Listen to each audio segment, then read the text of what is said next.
welcome back to the Rise and Align podcast, where we talk about all things high vibrational. We are your hosts. My name is Halie.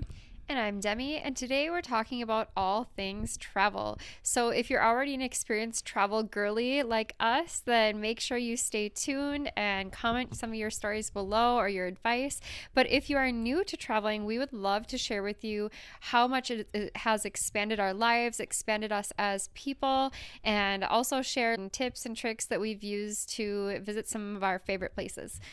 Absolutely. I think right off the bat, one of my favorite things about traveling is that it can really help expand you like interpersonally, but it can also expand your vibration. And I think that, I believe very strongly that if you don't change anything about your life, nothing is going to change. And I think traveling is a great way to switch up your life, whether it be, switch up things in a relationship or just allow yourself to get out of the day-to-day, get out of the mundane and explore and find things that excite you or relax you or make you feel good and just change things up, invite in new energy. And it can be just so exciting to do something new and so fun to meet new people and try new food. Like even just going somewhere where you can try new food, try new restaurants, like you're expanding your palate, like you get to try new flavors and eat from people who are experts in creating, specific culture related foods, or like depending on the location that you're in, you get the freshest of whatever that food is. It's just that alone can be just so expansive and fun. Absolutely. If you are feeling stuck in life, I really recommend traveling as a new way to not only like expand, but to change your perspective. If sometimes when we feel like stuck energy and we feel stuck in the mundane and kind of like an everyday cycle that's going on, to take yourself physically out of that cycle can really help change your mindset and change your perspective on whatever you might be going through or dealing with, and kind of bring clarity to what you really want to do, especially if you are working like a 9 to 5, you're at work all the time. It's really beneficial to take that time for yourself, to be with yourself, and to really consider like what it is that makes you happy, what you want to be doing, and what's important to you. But one of my absolute favorite parts of traveling is that when you go to a place where nobody knows you, you get to find yourself. And I think that's something that's so magic, because you're not acting from these like predetermined perspectives of who the people around you think you are.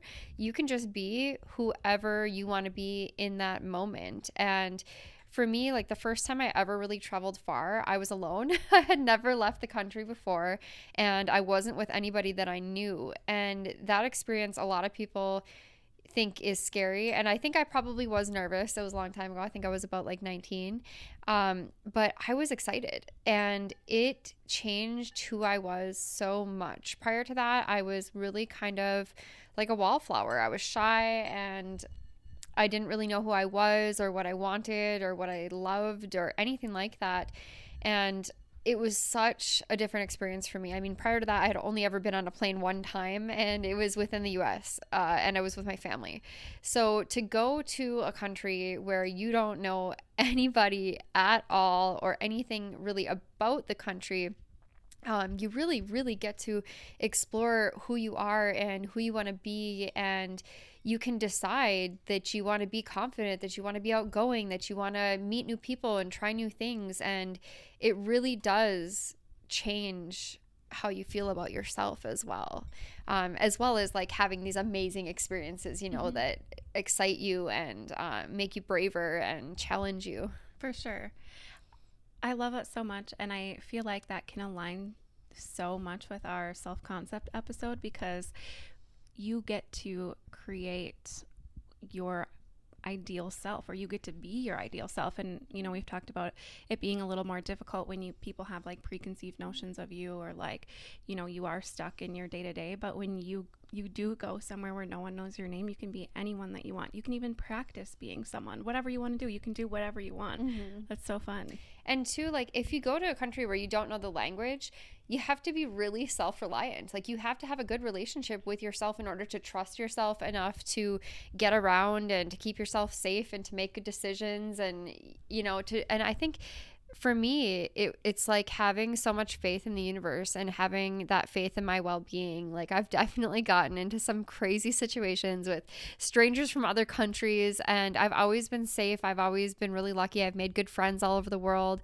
and I've just had such an amazing time. And I think it would be such a shame not to explore the beautiful world we have. Again, I love that so much. And I feel like that can be related to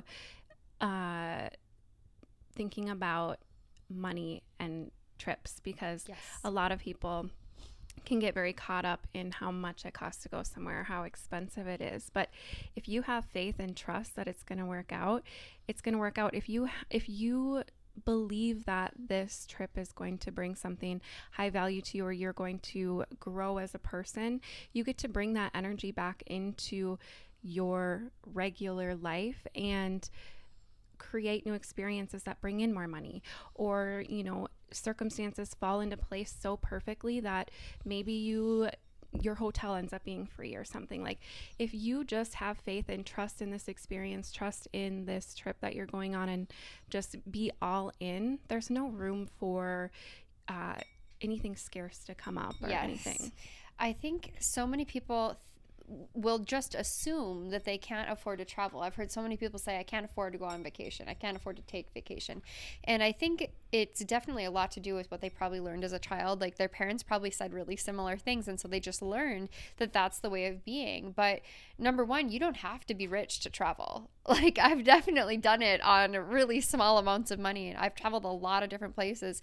Obviously, you're not going to stay, in some luxury resort and go on a yacht for a week if, you're a broke college student, but that doesn't mean you can't travel. Anybody can travel. I absolutely promise you that.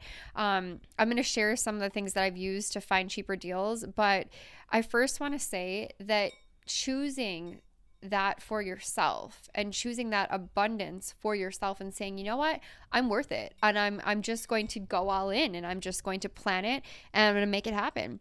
Even if you put that on a credit card and you say, like, I don't know how this is going to pay itself, but it's going to, and you trust that, I truly believe that the abundance that I feel from traveling always reflects back to me within my physical reality. Like every time that I have gone on a trip, even if I was maybe more lack based at the time and I was like, whatever, I'm going to irresponsibly do this, it comes back to me tenfold every time. The feeling that I get from traveling is that of infinite abundance. And so it helps me so much to align with that then the universe reflects that abundance back to me as soon as I need to pay it. Absolutely. And it also reminds me that money's not why I'm here. Like I'm not here to balance my checkbook and see what the numbers are. Like obviously that is part of this little game in human land, but like I'm not living based off of like a fake thing. Like that's so silly. Like I'm here to experience this world in this amazing place, and it's kind of a priority thing. Like to me, exploring the world and seeing these magical, beautiful places on planet Earth is number one for me. Like that will always come first, and abundance is a frequency. It comes in many different forms, and travel can be one of them.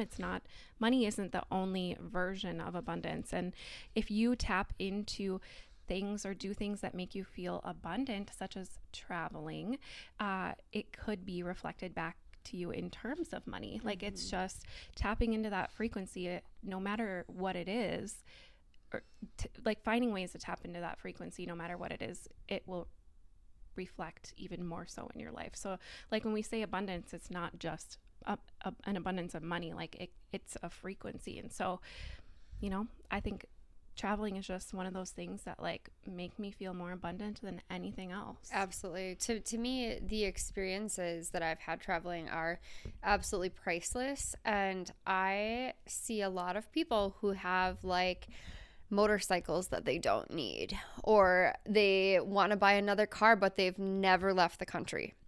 And to me personally, I just think that those experiences are so much more valuable. Material possessions just aren't that valuable. They just aren't.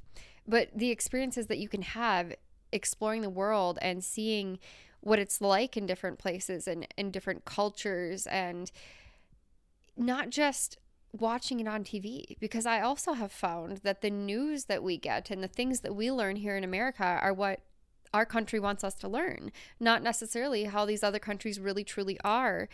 It is priceless to have that experience, and I would choose that experience over any material possession any day of the week. Yes, Absolutely. Yes, 100%.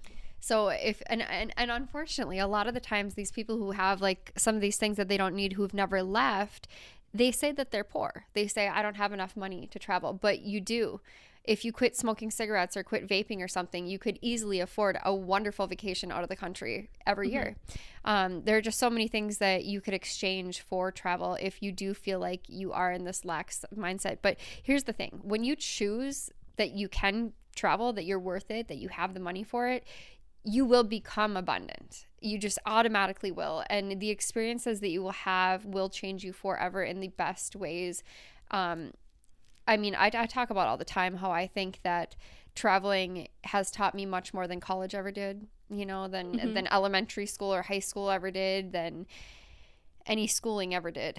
Absolutely. It's incomparable. And I suppose if you haven't done it, you're just going to have to trust me. But that said, there are definitely ways to travel on a budget. There are so many different websites. One of my absolute favorite websites is Hopper.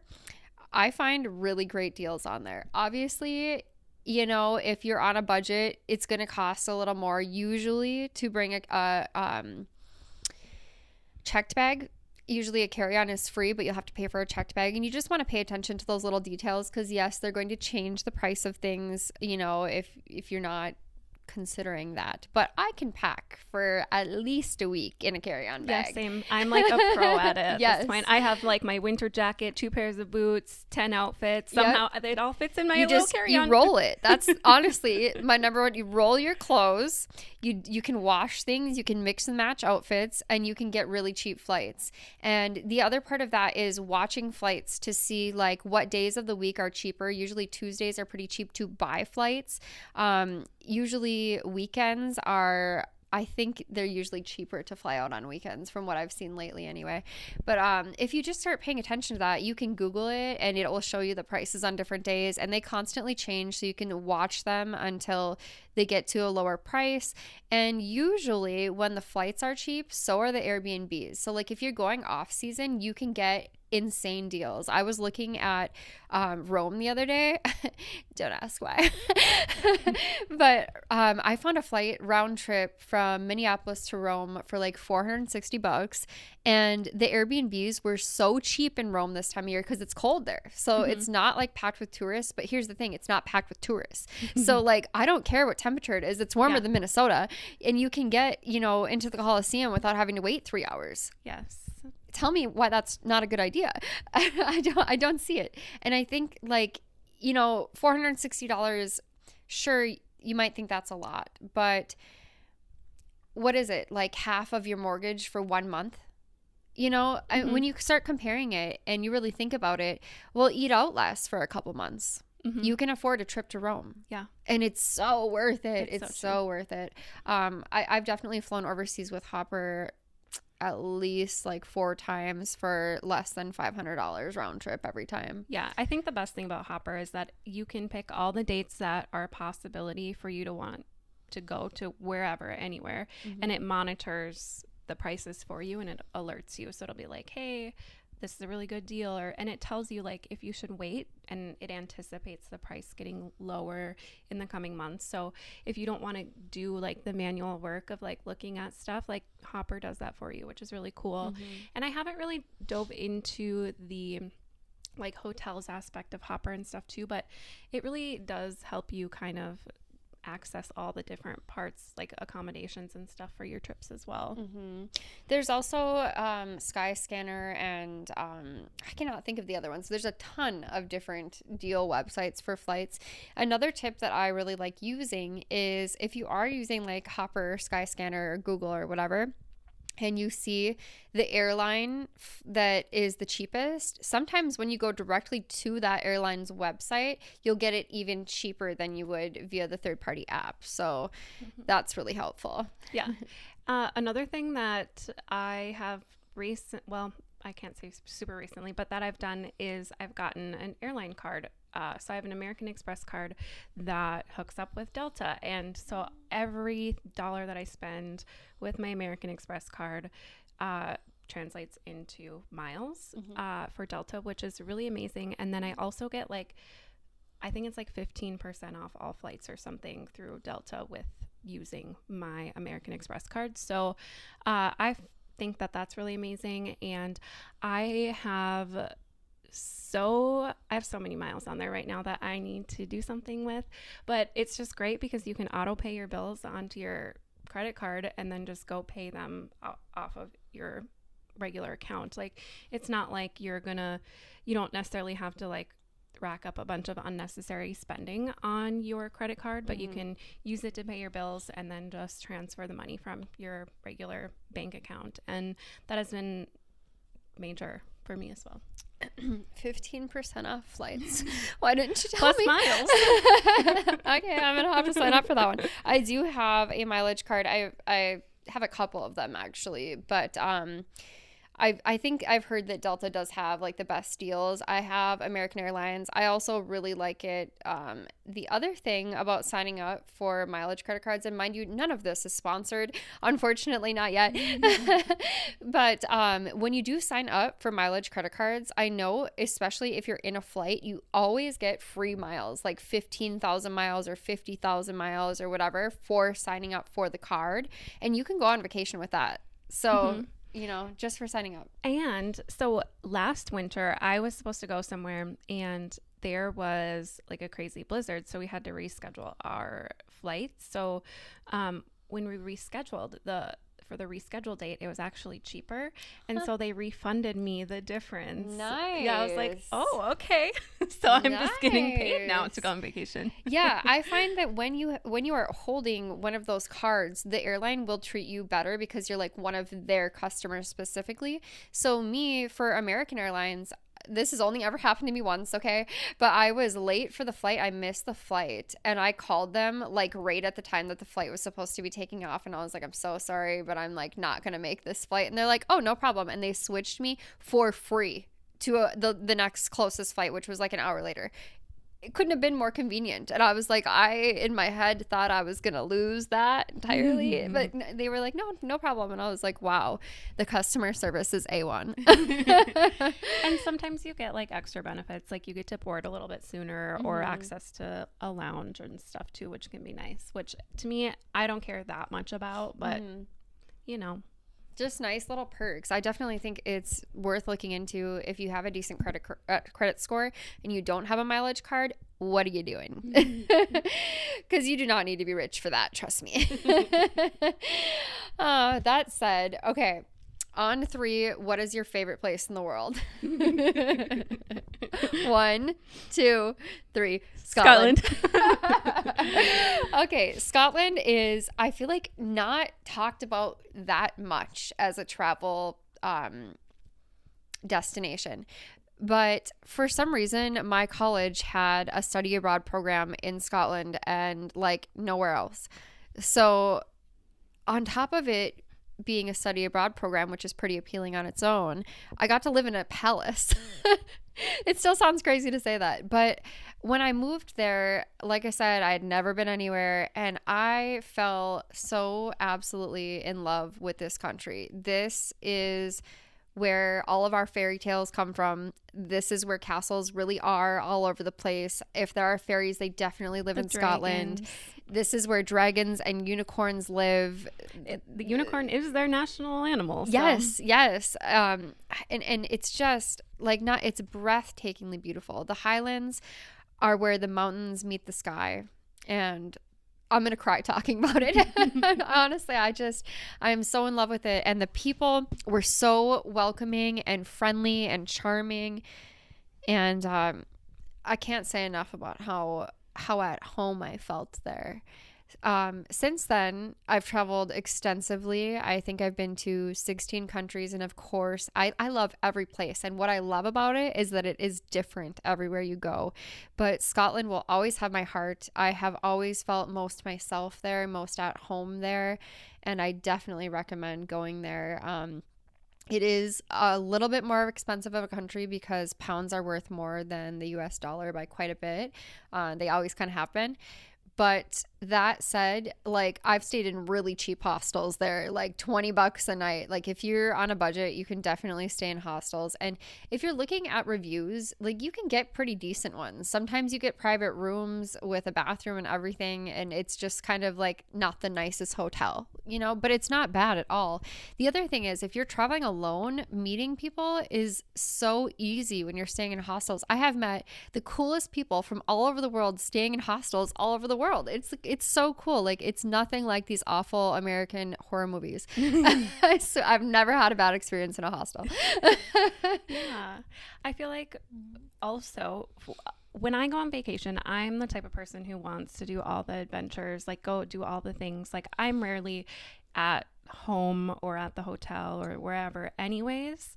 So for me, a lot of times the place that I stay, I always pick something that's kind of cute or special, but I don't blow the budget per se on where I'm staying because I'm not going to be there. I'm going to be exploring castles and going on adventures and doing all the things while I'm there. So honestly, a lot of people are so worried about where they're staying and they're so opinionated about the size of the room and the bathroom was this and blah, blah, blah. Like, honestly, I don't really care. Like if I have a cozy bed to sleep in and it's clean, safe, I'm happy. Yes, exactly.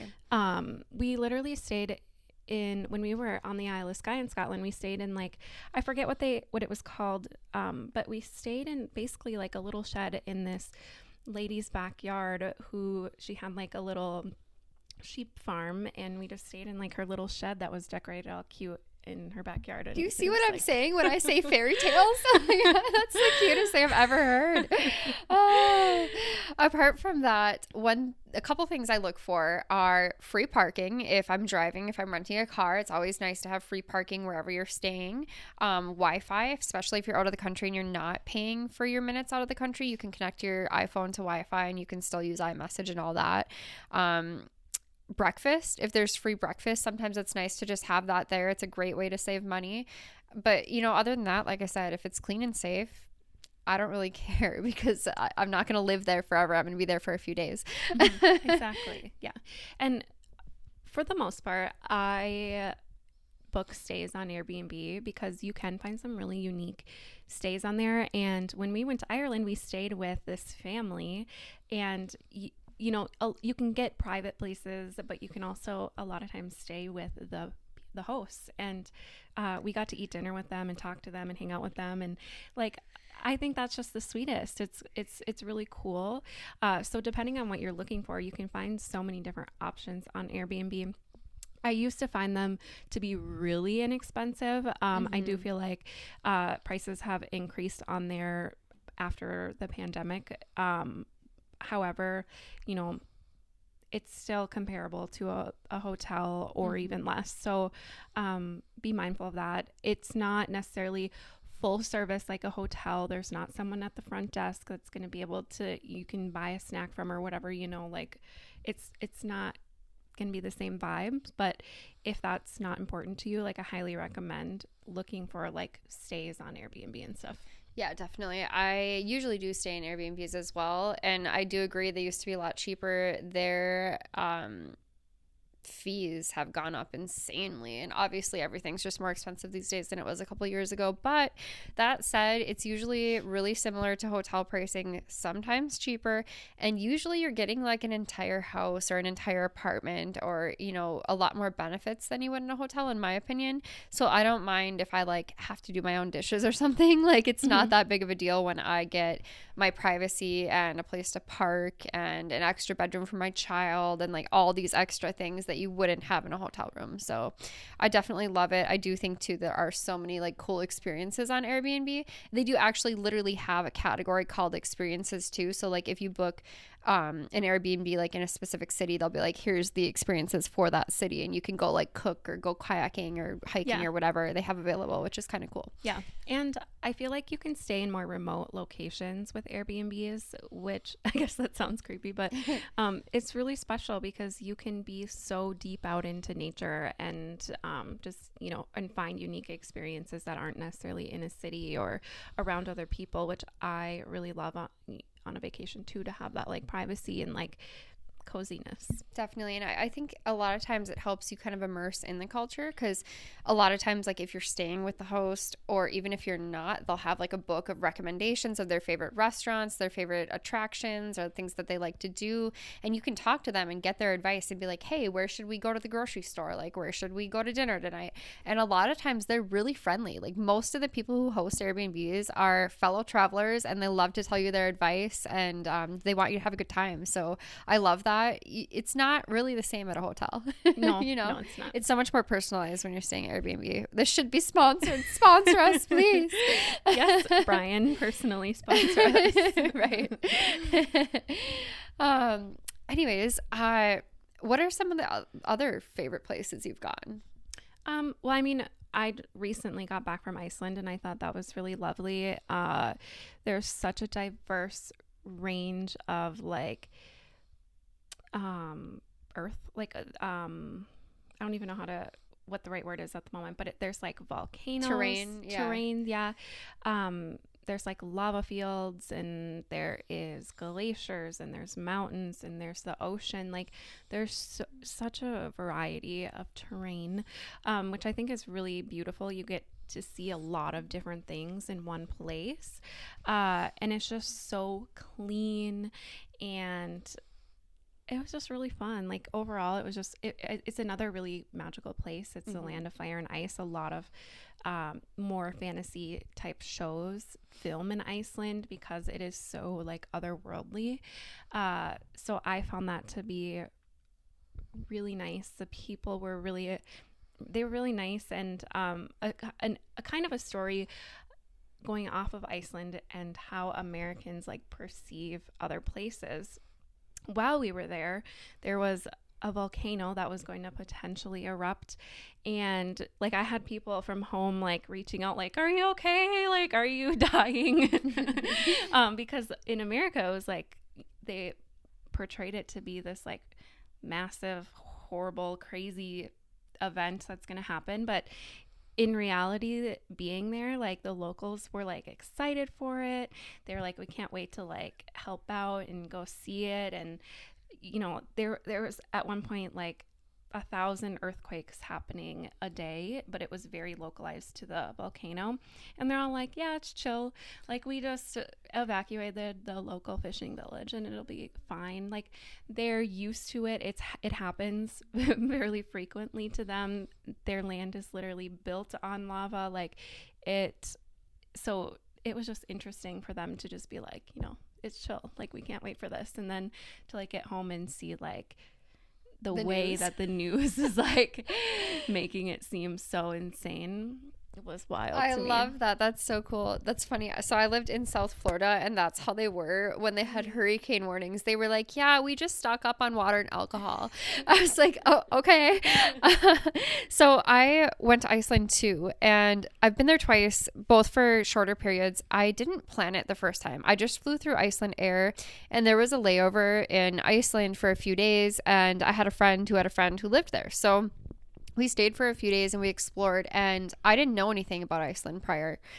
It is breathtakingly beautiful there. It is, like you said, there is amazing range of terrain. But there's the Blue Lagoon, which is a natural hot spring, and there are hot springs all throughout Iceland as well. And it's like this beautiful sky colored water that's like hot, and there's like sulfuric, like white sand in it that's really good for your skin. But there's geysers, and there are volcanoes, and there are these old volcanoes that don't erupt anymore, which have turned to rainbow colored sands. It is spectacular. Even just the lakes and rivers throughout are like this absolutely beautiful aqua colored blue, and you can cook things in the ground there. Like I cannot recommend Iceland enough. And it's a place that wasn't on my bucket list. I didn't know anything about, hadn't heard much about, wasn't a super popular place when I went.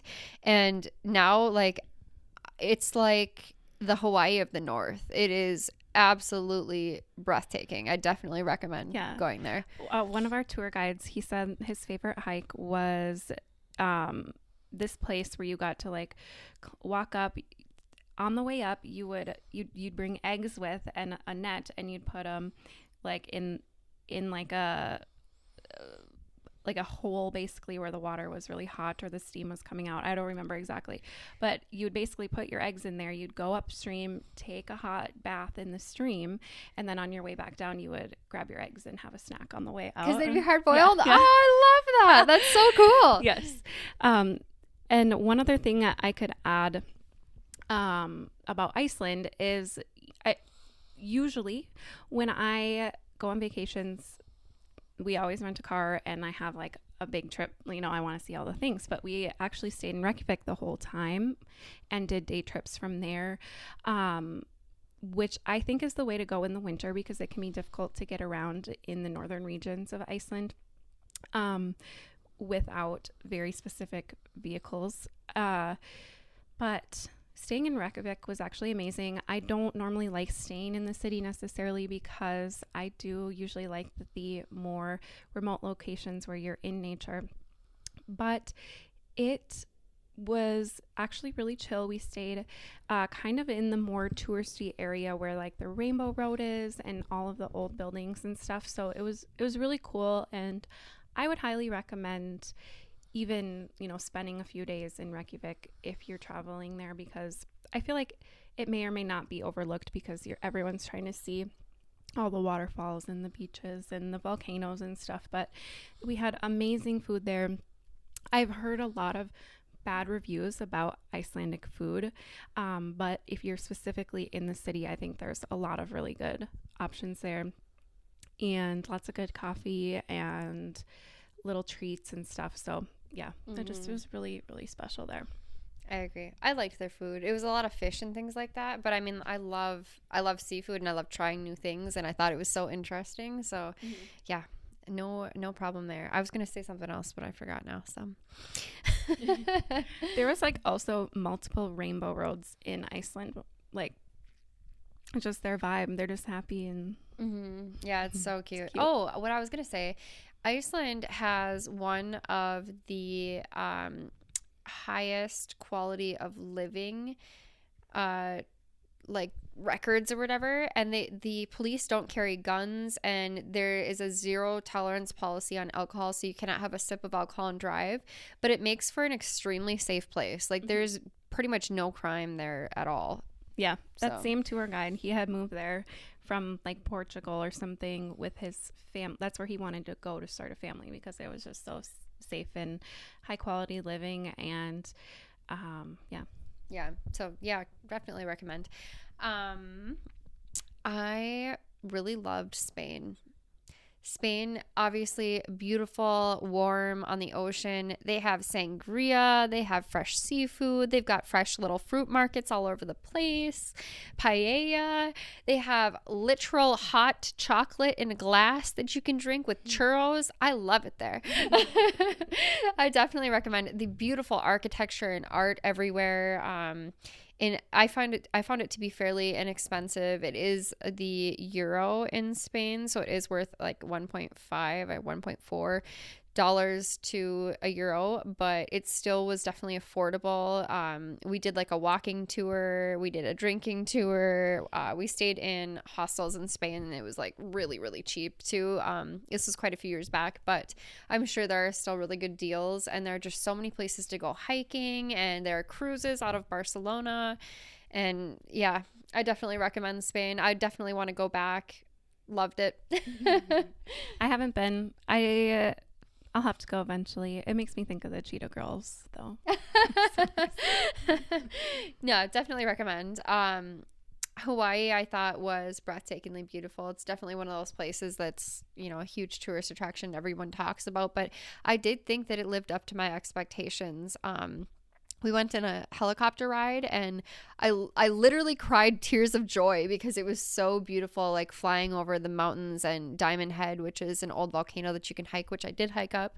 And the water is that beautiful blue color. I mean, it is like paradise there, and there's so many different things to do.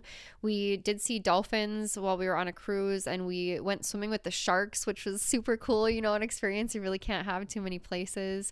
I definitely loved it. I would say I stayed in Oahu, and I don't love people, and the beaches were super, super busy. So I would recommend trying to go someplace that's not like super packed with tourists if you can. But we did rent a car. We were able to drive around the island and go hiking and go to other beaches, and it was just beautiful there. I loved it. Mm-hmm. And there are always like rainbows and beautiful skies. Like, yeah, definitely recommended. I was looking at flights to Hawaii for this winter, and it was like really reasonable. So I was like, I always am like so eager to leave the country though. So I mean, like, I have a hard time not using my passport. Hawaii actually used to be its own country. I think they had a king and a queen even. I could be wrong on that, but I'm pretty sure they did. They used to be their own country, and they do have so much culture there. We went to like a luau and with the locals, and it was so cool. Yeah. And obviously it's like not it's even so far. It's nowhere near us, but still so I want to use my passport. Yes. Well, if you don't have a passport and you do want to like leave the country, there are places you can go. Hawaii obviously is a US state, but it is like leaving the country 100%. You can also go to Puerto Rico and the US Virgin Islands. I've looked into that. So yes, yeah. They all look beautiful too. I have a friend that's planning a trip to one of those three places. And she has her Airbnb she's choosing between a couple of Airbnbs, but they're so cute, and it looks beautiful and magical and romantic and just happy. So I don't think there are any places that I don't want to go because I love experiencing different places. I just think the world is so cool. Same. Like, you really can talk me out of anywhere. When I was like 20, I think, went to Egypt against my friend's parents' will, because at the time Americans had just been kidnapped on this tour, and they were like, you cannot go, like, you are two tiny little girls, you're only 20 years old, like, what are you doing? And we were like, well, the travel agent gave us a deal, so we're going. And I don't regret it for a second. It was amazing. We stayed in Sharm el Sheikh, which is technically in Asia, but it's right on the coast on the ocean, and it was like a tropical paradise there too. And the really lovely thing about hotels over there is a lot of them are all inclusive, which includes alcohol, and they'll have like 5 different restaurants on the premises that are all included in your stay. And they have like different levels of like pools and beaches, and it's just nice. That sounds like fun. Yes. They also have tons of different tours that obviously go to the pyramids and all kinds of different, like Jerusalem, and all kinds of day trips. And you can even take like airplanes for day trips and things like that, which I felt was fairly safe. Definitely different than in the US, but, you know, keep your wits about you, keep your belongings close, and just, you know, don't carry a bunch of cash or nothing. But I mean, I think that if you are in a high vibe mindset and you're being careful and you're with somebody else, you're probably not going to get into trouble. Yeah. You know, don't do stupid things. And honestly, when I was young, I still did some stupid things, but I still was survived. okay. So I think one of my favorite things is to have kind of like a bum bag fanny pack type thing to wear. One, because a lot of times I'm going on adventures and it's just easy to be hands free. It's nice to have in airports, again, hands free, but I'm always like thinking about like, okay, do I have my passport? Do I have all my stuff? So it's right there in front of you, easy access, again, hands free. No one can like grab that hard from to you. pickpocket. Yeah. So that's just one of my favorite things to have when I'm traveling. Also, I had a couple things to go off of what you were talking about. So when I went to Mexico, it was like kind of the same thing, like people being like, oh, be careful, like it's dangerous there. People, you know, and obviously you have to be careful and mindful when you're traveling places. But I feel like you'll find that people who don't travel or who've been in their same town their whole entire life will put fears upon you about traveling because they're scared to travel themselves. And the news only reports the bad things. Right, right. So, you know, how would they know the valuable experiences that you could gain by going there if they never have themselves? Yes. And then also another interesting thing that you'll find about traveling or can find about traveling is things aren't always as they seem, especially online and like the videos that you see that are very curated online. Sometimes you'll go somewhere and it's absolutely amazing, but modern society has taken over. So, you know, there could be like like a mall across the street or like, you know, you might find that Domino's is across from the Sphinx. So just keep that in mind. It's a shocker. Yeah.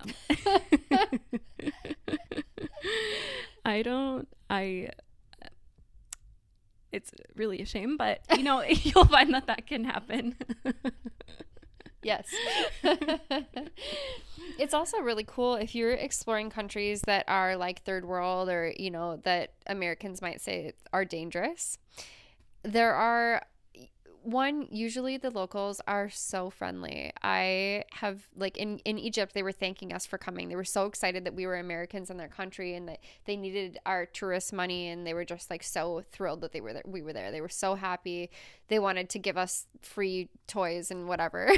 Like, so that was really cool. There's also like a sad aspect sometimes. There are a ton of homeless people and a ton of stray animals, especially dogs and cats in a lot of these countries, which can be unsettling. It's definitely different than we experience here. So, I mean, for me, I was like, I really felt for the little kids who were homeless, and I was like very sad. And our tour guides were like, "Don't give them anything," and I was like, "I take all of my food and water. I'm sorry, I don't have more." But also like Mexico, we got to climb on pyramids because they were not like a tourist attraction pyramid, but I think it's something like 75% of the Yucatan jungle is pyramids that are like overgrown and they don't even know they're there. So you can find these places that are not so popular. They're really off the beaten track. They're a little sketchy to go to, but you can climb on freaking pyramids. Mm-hmm. And I think that's so worth it. I love renting cars in places that I probably have no business doing that, because then you get to see things that other people do not get to see and experience, and it's so cool. And actually at the top of the pyramid that I climbed, I ran into people from all over the world. There was like a French guy up there and a Spanish guy, and like everyone's just talking, and it's just it's so nice. Mm-hmm. Like-minded people, they're everywhere. Yeah. And that just kind of brings back to this concept of it being very expansive and growth, and you do see things that may make you feel a little bit sad, but also that expands you too, you know, and you also you get to see for yourself like what different versions of life are out there, or like just what else is out there and what's happening. Like you get to see that for yourself instead of having it an idea pushed into your brain about a place, just based off of a narrative that someone's trying to sell. Yeah.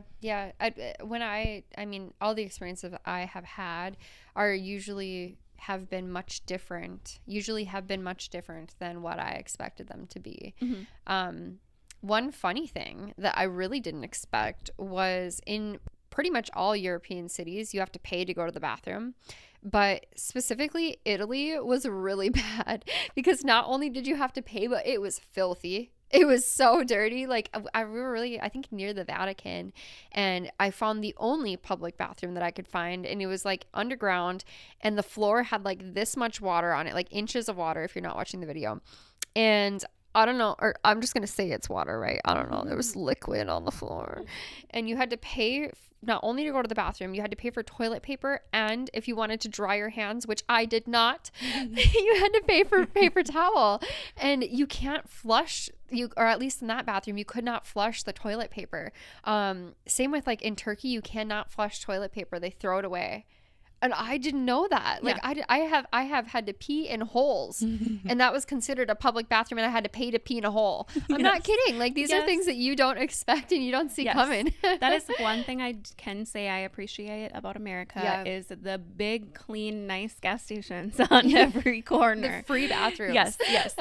And I had a similar experience in Mexico. We were at like a little market, like a fish market, and I had to pee so bad, and I'm like, I have to pay to use that? Like, people can, like, see you in there, and, like, it's, what? It's a shame. Are you sure? Oh, shoot. I think another thing, too, as Americans, we're definitely blessed for this, is that most countries speak at least enough English to communicate with you. Yeah. We are so lucky for that because I'm not fluent in any other language, and it makes me a little bit ashamed that we're not because every other country is. Yeah, I agree. But we're really lucky for that. I've never found a place that like spoke no English at all. I think Poland was a place where I didn't find a ton of fluent English speakers, but I was still able to get around and I still felt pretty safe. I really recommend going there, by the way. It was really, really cheap. I loved that their food servings were much smaller than ours, but everything was so cheap. Clothes, food, travel, the Airbnb, everything was so cheap there. And it was so much fun and it was so beautiful and loved it. I had thought of another tip that I could share. I don't usually pay for phone service when I go on vacation. I think if I went long term somewhere I would, but and a lot of times we're renting a car and we're driving, we're on a road trip.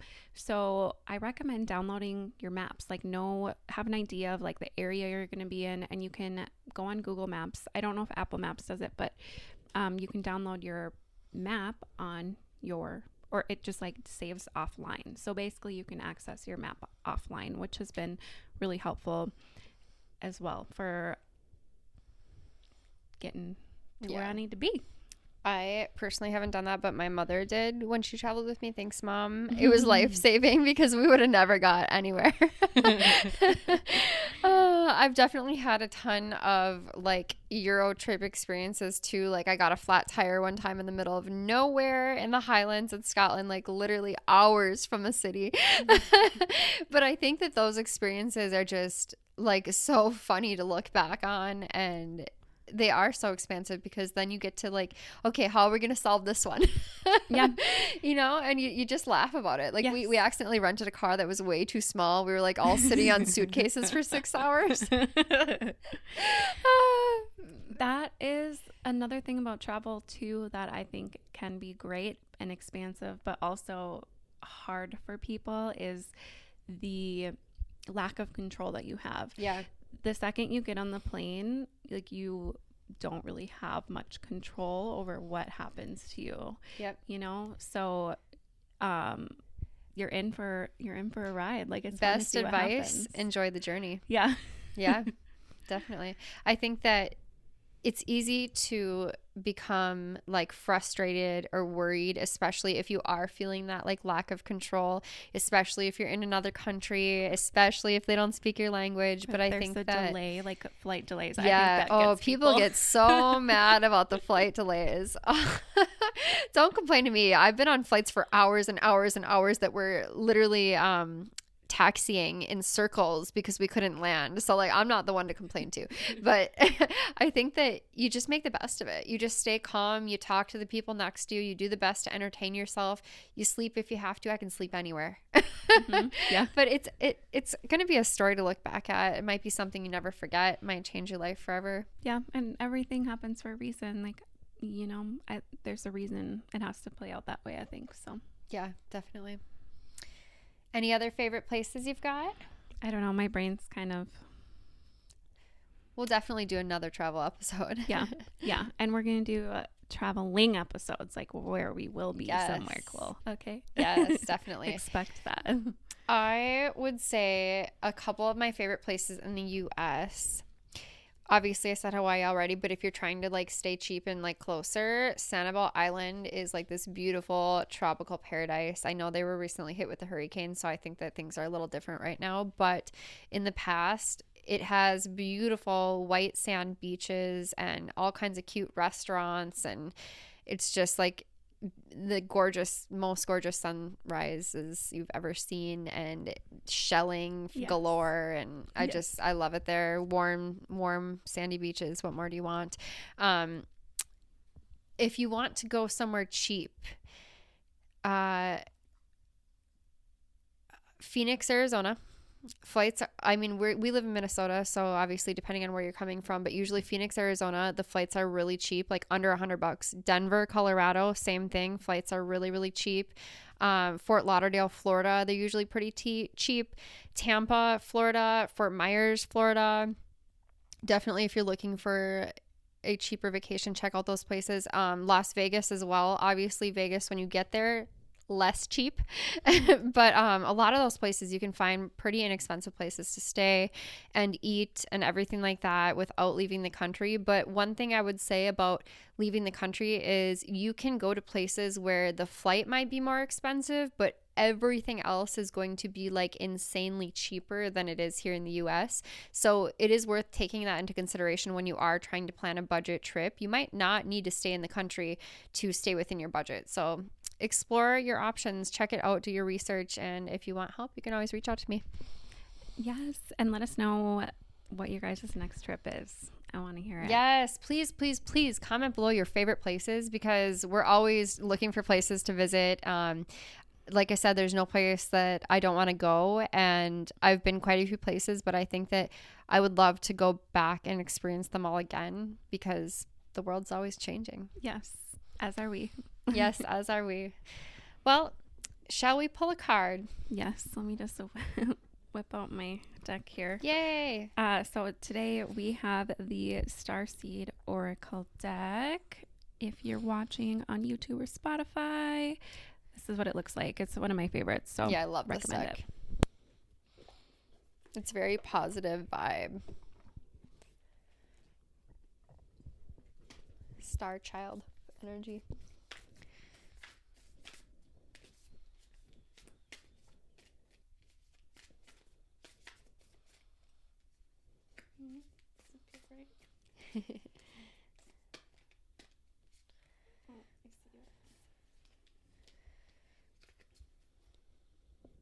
Ooh, loosen your grip.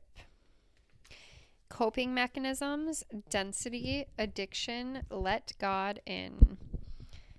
If you guys are looking at the video, I'm holding up the card. It is two women in water. It looks like they're falling, but I think that this is a representation of letting go. Mm-hmm. You know, and of having faith and of trusting, which I think is definitely something you have to embody when you're traveling. Mm-hmm. Yeah, go in without knowing what's at the bottom, or jump without knowing, you know, what you're... And like both of us have talked about like kind of planning out like what we want to see and like kind of making a little schedule and stuff. But sometimes it is fun just to go with the flow. Like, of course, there are certain things you want to see while you're in a place, but like just allow it to unfold, because it turns into this like magical experience. Absolutely. So the themes around this card are coping mechanisms, density, addiction, and let God in. We're cyclic beings, and Mother Earth teaches us how to be human every day with the coming and going of the tides and the seasons. If you're clinging to anything, you're resisting the natural flow of who you are. The things we cling to are so often those we most need to let go of. The food, the substances, the relationship, the job, the people pleasing. The things we cling to often cover up our most vulnerable space, the part we're most afraid to leave empty, the part we guard and don't let grace into. But by keeping that space covered with something that doesn't serve us or clinging onto it for fear of it not staying on its own accord, we prevent ourselves from receiving the things that will. A Course in Miracles tells us, whatever we leave empty, grace will fill. And the Buddha said, you can only lose what you cling to. Indeed, both are true. If this card appears, you're being called to find the courage to loosen your grip, give up control, to release your coping mechanisms and leave space for grace and God to enter, to surrender all that feels dense to the divine. Loosening your grip doesn't mean that what you're clinging to will go away. It may or it may stay, but you can be sure that what is for you will find you, and you'll breathe easier knowing that you've shifted from relying on your own strength to surrendering to the grace of life.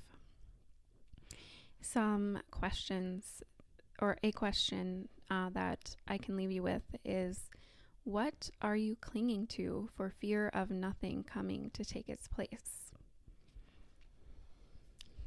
So good. I love that. To get deep.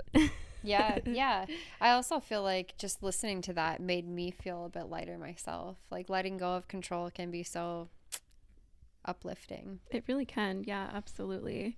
So that's just a beautiful message for us to leave you with. You can take from that what you will. Maybe take some time for yourself to think about that or journal, meditate. But as always, we thank you so much for being here, for being magical and raising the frequency with us, and being so willing to grow and expand and take on this adventure that is life. So with that, please like, subscribe, comment, interact with us. We would love to hear from you. And we appreciate you more than anything. We will see you in the next episode. Thank you. Bye.